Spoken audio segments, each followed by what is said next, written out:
Salut, c'est JC, bienvenue dans cette nouvelle vidéo. Aujourd'hui je vais vous parler d'une petite erreur en course à pied classique que je vais résumer en deux phrases. Allez, c'est parti. Donc c'est partir trop fort et abandonner trop vite. Donc je dis partir trop fort parce que souvent si vous êtes débutant, vous connaissez ça.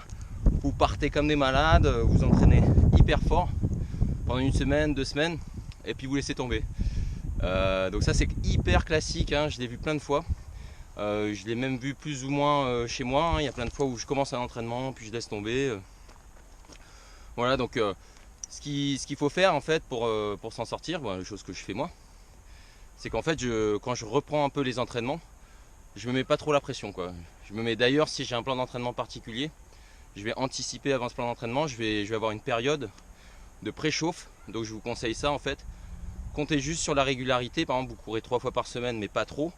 Et en exagérant, vous pouvez même courir 20 minutes, hein. Courir 20 minutes mardi, 20 minutes jeudi, 20 minutes samedi et ainsi de suite. Donc l'idée en fait c'est de redémarrer mais hyper doucement, quoi.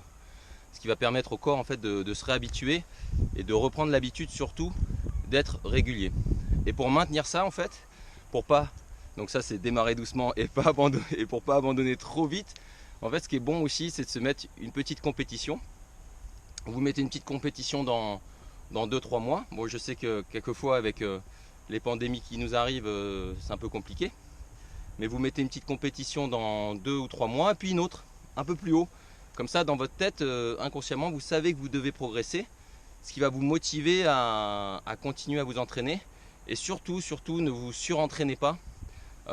Privilégiez même le repos souvent et des petits entraînements pour garder la motivation, ce qui permet en fait cette combinaison de s'entraîner doucement, donc on garde sa motivation et en plus on a la perspective d'une compétition voire deux, et là c'est top. Du coup avec ce petit cocktail là, ça marche plutôt bien, chose que j'ai fait moi souvent. Ça surprend d'ailleurs pas mal des personnes de mon entourage quand je leur dis ah non là je vais pas courir 1 heure là, c'est trop, quoi.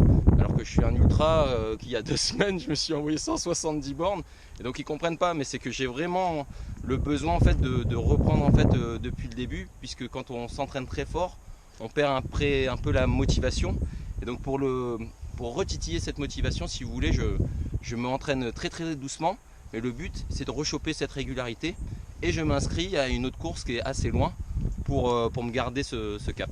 Voilà, je ne vais pas me répéter, j'espère que vous avez bien compris. Si vous avez des questions, n'hésitez pas dans les commentaires. Abonnez-vous, appuyez sur la cloche. Bon ride et à bientôt. Ciao, ciao, ciao.